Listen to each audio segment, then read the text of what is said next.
Russia's budget deficit is growing rapidly. In the first quarter of 2023, the treasury lost about $29 billion, and this despite the fact that the deficit for the whole year was set at the level of $38.5 billion. The fact that the hole in the budget is likely to exceed the forecast recognized in the Russian Ministry of Finance. They say that the Federation managed to keep the volume of exports of oil and oil products, but the income from these sales fell by almost half, and spending on the defense sector continues to grow. Are Russia's currency reserves are shrinking? Definitely. First, they spent colossal sums to fund the Russian economy afloat. Their GDP figures have declined, but not as much as many expected. This is because the state finances defense stocks and pays salaries to military personnel. This spending increased GDP. In the long term, this approach is not very productive, but the authorities continue to do so.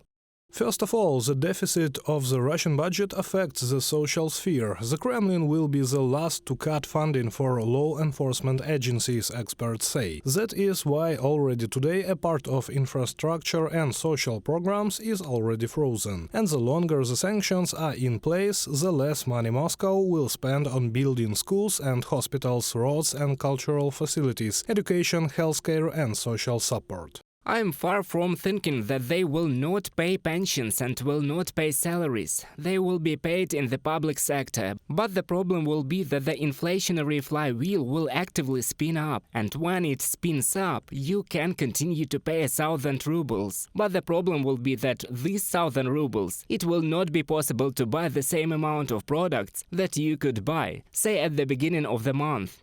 To keep the economy afloat, Russia is trying to circumvent Western sanctions. Grey schemes for the export of oil and oil products using the shadow fleet allow it to sell energy resources at a price above the limit. In December 2022, the European Union agreed on a price cap of $60 per barrel. On the internet appeared information that a number of Indian companies today are purchasing oil for more than $60. There are $61, $62, $65 due to the fact that there is a certain shadow tanker fleet that supplies this oil to India for processing. One of the areas of sanctions issues may be tightened control hours, say ships that do not have the appropriate tracker control. The Yermak-Makfol Group proposes to strengthen control over compliance with boundary oil prices and impose an embargo on the transportation of Russian energy resources to the EU and East Asia. The international group has already presented the second document with recommendations on strengthening sanctions pressure on Russia. The first plan has been implemented by more than 70%. The European Union plans to tighten restrictions once again. The 11th package of sanctions, which according to the Polish Foreign Ministry may be adopted in the second half of May, will be aimed primarily at combating Russia's attempts to circumvent previously imposed restrictions. Reported by Serhiy Kulas, Valeria Nekipelova, UATV News.